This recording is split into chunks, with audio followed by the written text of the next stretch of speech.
Detroit Lions fans, welcome back in. Detroit Den 313 with Steve Will. I got to ask you something. Do you know what's going on tomorrow? Do you have any idea of what Steve and Will are going to be doing tomorrow in regards to some of this fine Detroit Lions gear we got here? I mean, we got this nice JMO jersey here. Brand new home jersey. On top of that, Will, we got a brand new blacked out Aiden Hutchinson jersey still with the tags on. We got gift cards to give away. Will, you got anything over there that we might be tapping into tomorrow? We might have a little Brian Branch action going on. Maybe maybe a little Saint Beezy, Hmm. maybe a little bit of Saint Beezy going on. Just a couple things to give away. Maybe a couple more gift cards. And nothing too crazy. Nothing Hmm. too crazy. Massive giveaway tomorrow, 7 p.m. Steve and Will, we're just gonna sit back, do a live show, talk about life, talk about Lions. We'll do some giveaways throughout. Hit that subscribe button. It's for subscribers only, and our members are going to have a chance to walk away with a jersey and a gift card. And we'll do another jersey maybe for some subscribers. Maybe have a little trivia question we'll throw in there. But Will, what's on the menu today? Listen, today, as the dust settles for free agency, I want to talk about not necessarily a mock draft just quite yet, but uh let's talk about this strategy for the Detroit Lions, because I'm seeing people all over the place. I'm seeing people saying that we should be drafting a defensive tackle. Some people think we should be drafting an edge. Some people are offensive linemen. Some people want a corner. Some people just want to go draft Jahad Campbell and get a linebacker. It seems pretty split down the middle. And there's some other things that I think people are split on, or maybe we'll drop some sauce on some people with our thoughts, man, and they're not even thinking about it yet. So, Steve, setting the tables for what we believe the Detroit Lions draft strategy will be, or it should be, where's your mind at? I think I have some ideas. I think, and I'll be flat out honest. I think some of my ideas are very contradicting of themselves. You know me. Usually, I'm an aggressive guy. I want to go move up in the draft. I want to get my player. I want to just be done with the first round, get my guy, move on. This year's draft, I don't know. I think it's a little deeper on the defensive side of the football. I think there's a lot of edge and D tackles out there. That's where my mind's been all off season. Trench warfare. I'm not getting off of it. There's a ton of talent in this draft. So I'm okay with trading back into the early second round and foregoing that first round pick. But I also look at, and this is where it kind of contradicts, is because I don't think Brad Holmes is going to use all 7 draft picks. I don't think he's going to draft 7 players. This is just my guess. I don't think he's going to draft 7 guys and then go into training camp with the likelihood that your 7th or 6th round pick is probably going to end up getting cut. I think that number is going to go down to maybe 5, maybe 4, maybe he moves up in the 2nd or 3rd round. I don't know, but I just don't see the Lions adding 7 players to this team. I don't think we need 7 players. I think we need, what we've done in free agency has been phenomenal, and the loudest motorcycle in the world is driving by my house right now. If you guys can hear it, I apologize. Sons of Anarchy out here in Monroe. Yeah, just absolutely getting wild. I don't see him adding 7 players. I think he's going to maneuver this draft enough to where we add 4 or 5. But I don't know, Will. We're going to talk some different avenues for Brad Holmes to have here in this draft. It's coming up soon. Yeah. It's been no secret now, past couple episodes, that I'm pretty high on Mr. Landon Jackson. So he's been mocked in the 2nd round pretty much across the board. I have not seen him getting drafted in the 1st round in any of the major marquee guys' mock drafts. So I've said it. Listen, if it came down to it, I believe that Brad Holmes is the type of guy who, if he likes him and he feels like he fits, he'll draft him. But if he feels like he can get him later on, I could easily see us going ahead and trading back in a draft. I'm not going to sit here and say that I know what's going to happen one way or another. But when I look at the draft board, I look at our team, I look at what we did in free agency, I just don't think we're picking at pick 28. I think Brad either sees what he wants in or around, maybe it's pick 20, maybe it's, maybe it's a, 8 or less, 10 or less away, whatever. A guy sliding down that board that Brad likes. He feels like the way the board's falling, somebody might be on the board that is ahead of him that might be a team that wants to take him, and he goes gets him. What we say, Steve? Go get your man. Go. So he sees this guy, man. He goes to get him. I've been leaning towards, and I will say I've been leaning this way probably because I'm biased and it's what I want to happen. But I've been leaning towards us maybe trading back in that first round and selecting somebody at the top of the second round, getting an extra pick, or selecting something kind of outside of the box at pick 28 and then trading back up into the beginning of that second round to maybe then go get a Landon Jackson. So, Steve, I want to talk about something and kind of bring this picture because I want to see how people feel about it. I seen Mel Kiper's mock draft and Daniel Jeremiah's mock draft, I'm not going to say that these are two crazy experts to be in mock drafts where these guys have just completely bombed the mock draft. So, um, and I'm not going to bash them because of that. It's hard to figure out. You don't know what teams are going to do. They keep that pretty close to the vest. But when I looked at these two mock drafts, all I can think about is there's a couple of guys on those mock drafts from if we go back to when we first started talking draft till now, this thing has changed a little bit. Jackson Dart is a guy, that extra quarterback that we talked about in the mock drafts early. Hey, if an extra quarterback starts to get on this board, that's another pick that changes things. Now Jackson Dart is being selected maybe by a team like the Pittsburgh Steelers. I think he went to the Pittsburgh Steelers in one mock draft, and then the other. I'm looking at it right now. Mel Kiper has Jackson Dart going pick 9 to the Saints. That's what I'm saying. So one to the Saints, one to the Pittsburgh Steelers. So he's a guy that's come off the board early, as well as Shador Sanders, as well as Cam Ward. So that's one more pick that is off the board. But something that really spoke to me, Steve, really spoke to me, is a guy that I've been high on, and I haven't been talking about him very much because at the beginning of this thing, I thought that there was no way that he would be available. This is Tyler Booker. Tyler Booker out of Alabama. He is nasty. He's mean. He's aggressive. He's similar to that other dirt bag that we were just talking about the other day in Christian Mahogany. Steve, I haven't talked about offensive linemen at pick 28, but if we're looking at a board where Tyler Booker is there, and you're telling me it can be Taylor Decker, Tyler Booker, Frank Ragnow, right? Christian Mahogany, Panay Sewell. How quick can you get Jahmyr Gibbs a gold jacket? And then you're telling me there's a potential that we can just trade back up, sell the draft. I don't even care at this point. We can trade back up, and then you can go get a Landon Jackson or somebody else. Steve, it's hard. It's hard for me to not be on board with some crazy because there's guys I like Tate Rutledge and Dylan Fairchild, and there's some linemen that I like in the second round. Right? There's some guys that I like. Listen, I'm in love with Tyler Booker. I haven't been talking about him because I didn't think there was any potential in any way, shape, or form that he could potentially be available. Steve, if we put Tyler Booker and Landon Jackson on this team, ooh-wee. So just the possibility of something like that happens. I know Brad Holmes is a trenches guy. The idea really excites me. But all that said, and that's just me spitballing, saying some of my far-fetched ideas. Maybe not, may not be too far-fetched, but do you think if you were a betting man that we're going to pick at pick 28?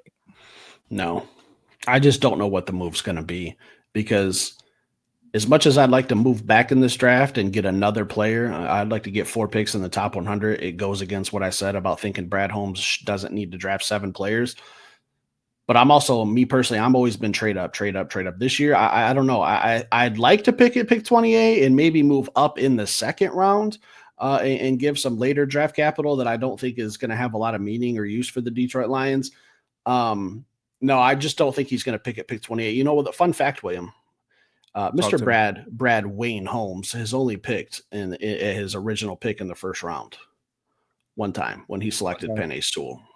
Every other first round draft, he has moved up. He moved up to get JMO. He moved up to get Terron Arnold. He moved back to get Jameer Gibbs, Jack Campbell. Like he maneuvers the first round very, very sneakily. And I'll tell you this: I'm done with positional value. I don't care. I don't care where someone has a guy ranked anymore. If Brad Holmes drafts a player at pick 28 or earlier, I don't care if people are out there saying, "Oh, why are we doing that? We could have got him at pick 60. He would have slid there."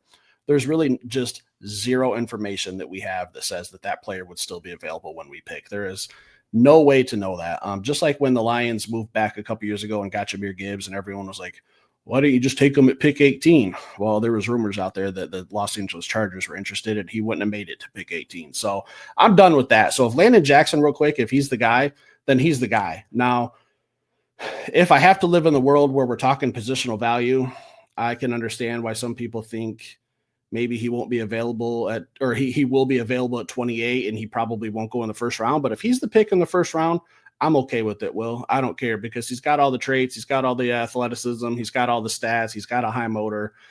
There's just so many dudes in this draft that are worth picking in the first round that I can't really be upset this year with what goes on. So, and while we're talking about, you mentioned Jackson Dart and how he's, one of those guys that, if he's drafted before pick 28, that slides another defensive player down the board. I got another one for you that I'm starting to notice pop up in the first round of drafts. And I told you this, I think it was off camera though. Shame on me. Omarion Hampton, the running back from North I knew it. Carolina, is starting to show up in some first round mocks. And all of this is fantastic news for the Detroit Lions because the more offensive players that get drafted ahead of us, it just gives Brad more names to choose from out of his bucket that he talks about. He said it all the time.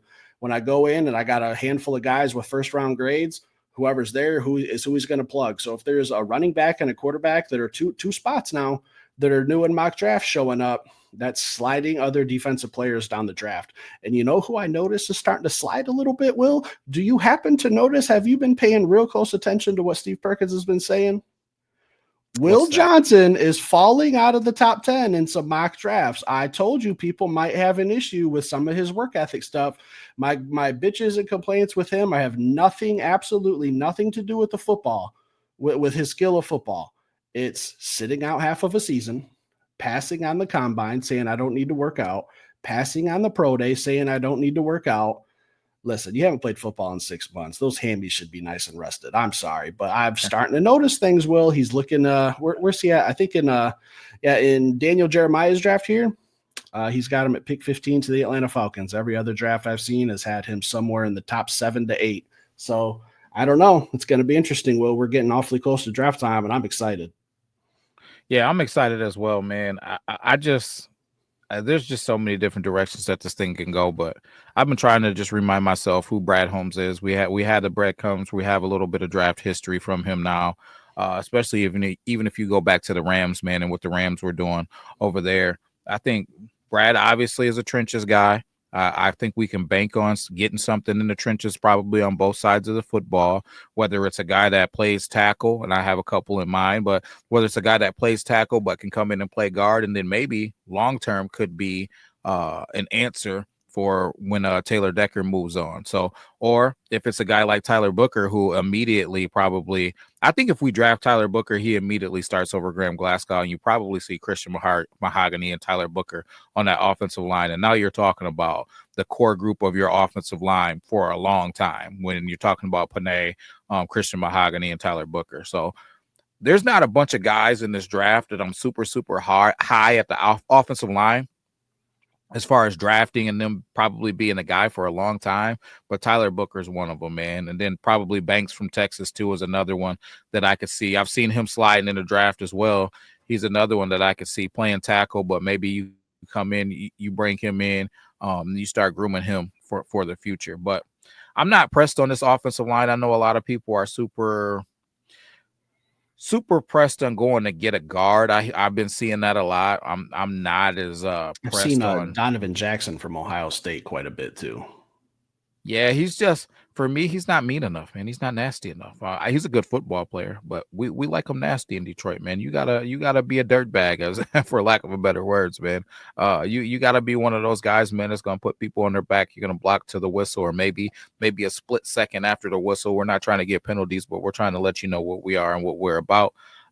He just didn't. When I watched this film, he didn't fit that mold, but Mr. Booker, he definitely fits that mold. So if you guys get an opportunity, if you're like me and you didn't watch too much film on Tyler Booker because you didn't think that it was truly going to be an opportunity for him to be available, go get out, watch some film on Tyler Booker and let me know how you feel about him, and do that thing. I'm an illustration guy. I don't have the image loaded up in the chat anymore. Maybe I'll put it in tomorrow so people can screenshot it and kind of do their thing with it. But just think about that offensive line that I just named, man. Envision it. Think about Jahmyr Gibbs being back there, David Montgomery being back there, two nasty, just athletic, powerful people movers at the guard positions. You got probably a gold jacket guy at the center position. Then you got Taylor Decker and another gold jacket guy on the opposite end of Penei Sewell. Sprinkle in a Sam Laporta. What are we talking about? Receivers that love to block. Signed Timothy Patrick. It's just a sneaky move that I could see us. We talked about most of the things that we said, Steve, aren't needle pushers. Like when we started talking about offense this year, we're like, oh yeah, we could get this, we could do that. It's probably not going to be a needle pusher, but it'll be a guy that could give us depth. No, Tyler Booker would be a needle pusher, I believe, man. He's immediately going to be a needle pusher, and he's only going to be one of those guys that just keeps getting better and better. In a deep draft of edge rushers, if you're not getting one of the edge rushers in the top half of this draft, why not just go ahead, maybe push back to the second round, get one of those guys, and still get an offensive lineman. So keep your mind open, guys. I would love to see what your thought process is. Instead of just telling us we're idiots, tell us why we're idiots. You know what I mean? Say, hey, man, I would like to draft this guy in this order. I would like to trade up or trade back. I love to hear it, man. I'm down with the idiot part as long as hey, let's elaborate and explain what you think that we should be doing. So, Steve, throwing it back at you. Did you see? I didn't call you and wake you up. I didn't wake you up for this one. You know what I mean? But did you see we had a huge signing again with the Detroit Lions today? Classify the word huge for me before you go any further. Are you ready? Yeah.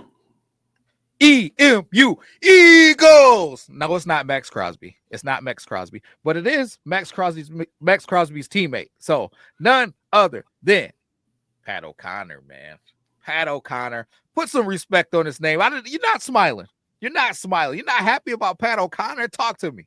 I'll tell you this, William.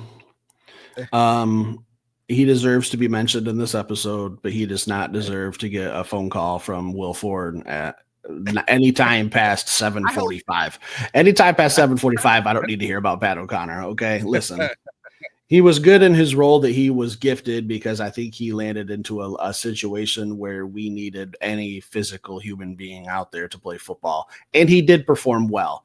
He took advantage of an opportunity. And what did I say yesterday? I had an old hockey coach that told me, make a tough decision. That's exactly what he did when he was given his opportunity last year. Brad Holmes came calling.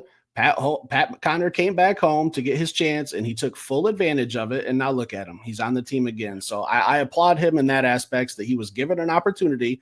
He played well enough to get a little recognition and brought in for another chance. So is it a needle pusher? Is it, am I stopping traffic to get across the highway and start breaking this news? Not quite, but I give it a solid C+ of a grade. But hopefully I don't have to see him on the defensive line too much. Rotational piece, but I am excited for it. He did, yeah, he did play well. I'll bring it down a little bit. He did play well though, and I am excited for him to get the opportunity to get re-signed. I love him as a depth piece, but that makes me think, Steve. We've talked about Roy Lopez. We've talked about DJ Reader. We've talked about Mekhi Wingo. We've talked about obviously Broderick Martin and what he can do if he does take a step forward. Adding Patrick O'Connor to this, and the Levi Onwuzurike, who I haven't even mentioned. Are we drafting a defensive tackle? The more and more that we add pieces to that puzzle, man, the further away I get from us drafting a defensive tackle, especially early. Maybe we see one in the third or the fourth round.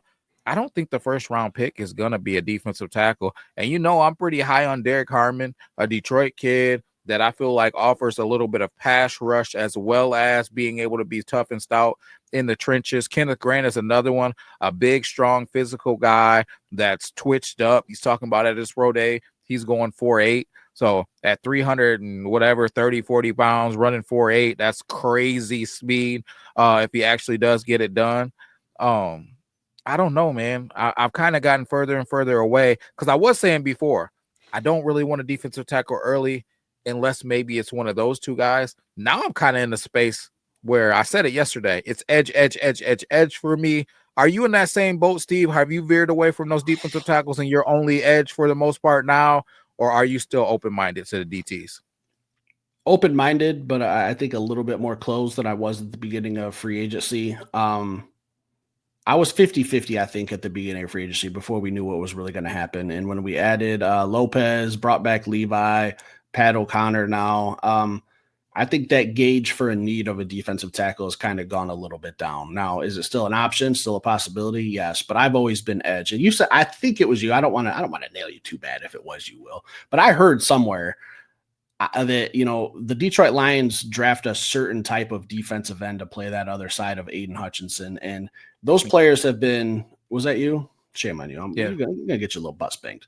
Those players that got drafted were Josh Pascal, hasn't worked out.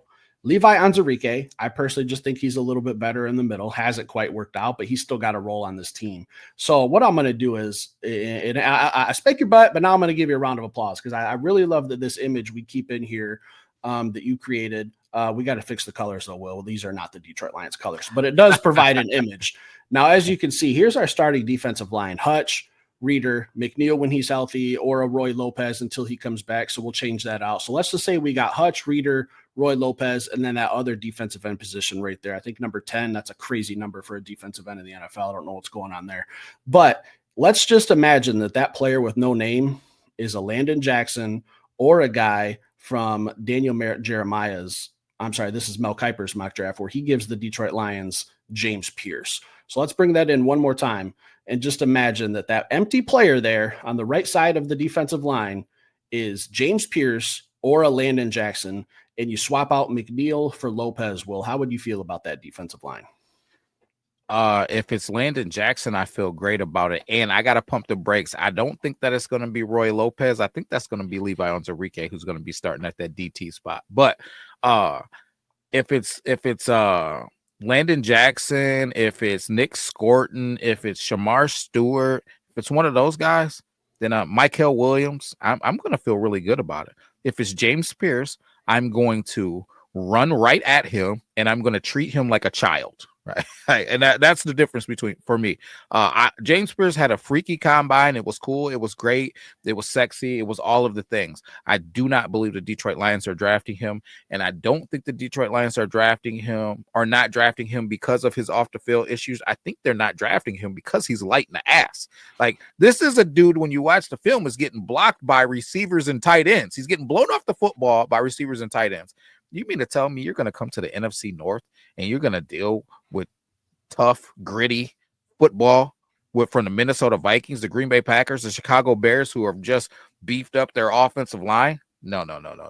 We got to match violence with violence. You beefed up your offensive line. Now go deal with Nick Scorton, Landon Jackson, Shamar Stewart, or whoever else, some strong, tough, gritty defensive lineman, not some Ferrari that's going to be trying to run past people and getting bodied. Nothing against him, man. But I can see James going to maybe a team like the Buccaneers or something like that, a team that's maybe got a rolling with the 3 front with the odd front, and he plays one of those stand-up backers. But the thought of him playing a 5 technique, putting his hand in the dirt, I think he's just a little light in the ass for it. I don't think he fits with the Detroit Lions. Just my opinion. Put 10 pounds on him, William, and he's an absolute problem because you have to put a wide receiver over there because he's going to blow past any type of offensive lineman with 1.56 10-yard speed. All right, so you better get there fast because if you're a step late or a half a step late, James Pierce is already by. And he's not my number one, but I do think he's got some crazy athleticism that would be hard to He match does. up against. And I'll tell you this, I'm no longer interested in Mike Green. All right. Off my radar. Completely off my radar. I think that those allegations, and I know allegations, um, not a Brad Holmes type guy. So I'm taking him off my board for that reason. I love his athleticism. If for some reason he's there at pick 28, maybe my mind changes on draft day. But I don't know. I just think let's just play it safe. I know everyone's saying, oh, we should have drafted Jalen Carter. Yeah, we probably should have, but we didn't because of his allegations and his off the field stuff. So I don't think Brad Holmes is going to change his mind about anything. So just wanted to cover that. I don't know who I'm latching on to as my number one defensive end, but I do think that that is the position of need. I like Michael Williams. We've talked about him a little bit. I think he was one of our first prospects we mentioned. There's a couple other guys I do like, Landon Jackson. I just haven't really. I got commitment issues when it comes to this defensive end spot, William. I just can't fully commit. Like I'm really in love with Mike Green, and then it's like, you're just, you're old news. I can call up someone better than you. Like, get out of here. Lose my number. Hey, in a draft like this, man, I can understand it though. To be honest, the more and more I watch film, the more and more I'm splitting hairs, man, and I'm trying to figure out, man, am I really willing to go get Landon Jackson and maybe not draft Nick Scorton? Am I really willing to do that? Hold on, let me look again. So I completely get it. I understand it, man, but I think that you really got to go with, and I think this is what Brad does. He puts together what he's looking for, and he sticks to it. And that's what I'm trying to do myself, man. I'm putting together what I believe fits the Detroit Lions, and I'm trying to stick to it. Hey, two of those things in my mind that stand out is Tyler Booker and Landon Jackson. If there's any way in the world, I feel like it's kind of it would be tough, but it's not impossible. If there's any way in the world you can get both of them, I think you try to do it. If Tyler Booker slips and you grab him and then you got an opportunity to trade up to the top half, similar to what we did with Brian Branch, to go get a guy like Landon Jackson, then I think you do it, man. And maybe you don't have a third round pick, you pick in the fourth round, whoever it's going to be. If it's some of these crazy mock drafts that I'm seeing, maybe it's Ty Robinson, which I don't think that he gets to the fourth round, but I mean, there's other guys there if you want plugs, man. If you're worried about Broderick Martin, maybe you go get a Jordan Phillips. There's just guys all over. Another guy that's went up, man, that I was looking at was the kid from Florida State, man. Azariah Thomas. Yeah, he's a guy, man, that I was thinking maybe potentially in the second round, but he's another guy that slid up. He's in either Mel Kiper's or Daniel Jeremiah's mock drafts going in the first round, man, as a first round selection now. Mel Kiper has them at pick 26 to the Rams. Yeah, so he's flying up draft board. So that's another guy who wasn't originally predicted to be in the first round, who's opening up another pick, man, for the Detroit Lions, of somebody that maybe was taking an edge rusher, but now they're not taking an edge rusher. So I don't know, man. Who knows how this draft board is going to fall, man? I think it's going to continually change as pro days happen, as more news comes out about people, good and bad, man. So my seatbelt's buckled, man. But right now, I'm not going to make it a secret. Mock draft will be coming out soon, but it'll be right now. I'm leaning towards guys like Tyler Booker and Landon Jackson, man. That's dudes that I just absolutely love in this draft. So, guys, let me know how you feel about them. Who you loving, Steve? Give me somebody. Who you loving? I love the potential of James Pierce. I don't know if I love him with the Lions. I like Michael Williams. I'm just looking through the board here. I like Kenneth Grant, but again, I don't think it's a huge of a need as it was a couple days ago. Same with Derek Harmon. I don't know what my heart wants to tell me when it comes to Jahad Campbell. I don't know how I want to feel about him because everything I watch with my eyes tells me fantastic, draft this kid right away. But something is in me is a little hesitant about him. Just looking through the list, Michael Williams, I mentioned Jalen Walker, I'd be interested in, but I mean, we're starting to look at guys that are going in the top 10, but we just don't know. We don't know who's going to slip. Walter Nolan, someone I'm interested in. Like there's probably 15 guys I'm still interested in. I just, Mike Green, I don't know, man. I can't have an accused sexual assault person out there. We had to cut ties with Cam Sutton for that exact reason too. So I just don't think he's going to be the guy for the Detroit Lions. So I'm just trying to put my Brad Holmes hat on and think like he would. So as much as I love his talent and what he does on a football field, off the field stuff matters, especially in the NFL. You know, Roger Goodell will spank that ass if you do anything out of line, especially towards women, and rightfully so. So I got a lot of guys that I'm interested in. I don't know. I already did a mock draft, but I might have to do another one in a couple weeks. I know you still got to put one out now that the dust is kind of settled. But real quick, Will, speaking of this Jameson Williams jersey that we're going to be giving away, I cannot wait to watch him absolutely torch Jeff Okuda, who just signed with the Minnesota Vikings today. So I'm personally looking forward to that one. Great signing, Minnesota. If I could have handpicked a team for him to go to, it would have been a division rival, just because I know that we have a huge mismatch there with any receiver we throw out there. So shout out to them for weakening their team just a little bit, and I can't wait to watch JMO absolutely blow by him a couple times a year. I hope you're right. Anything else tonight? No, just tomorrow's the day. So listen, bottom line, if you're still here, make sure you tap in. You either need to be a member or you need to be subscribed, man. It's two different things. If you don't have to be a member, but being a member everything will be open to you though. The members only stuff, as well as the stuff that you need just to be a subscriber to be involved in. Now, if you're not subscribed, that's where it starts. That's free. So hit that subscribe button. Make sure that tomorrow when we go live at 7:00, you are entered into these giveaways, because there's going to be gift cards and there's going to be jerseys, and this thing is going to be crazy. So make sure you're in the mix, man, is all I can say. If you missed it last time, there was a lot of people that got on and commented and hit us up on Twitter and Facebook like, oh, I thought I was subscribed, but I wasn't subscribed, or what do I got to do? So it's I'm in next time, because I think people were a little bit surprised at how much stuff we actually gave away. You know what, Will? I'm going to have our intern just make it subscribers only mode tomorrow, so that the only people can comment if you're a subscriber, and that's an inside joke for not everyone's going to get it. But my last thing is, I'm about to say a name that's going to make 0 sense right now. Sergey Fedorov. Stick around, hit that like button. We'll be back later with another show. Peace.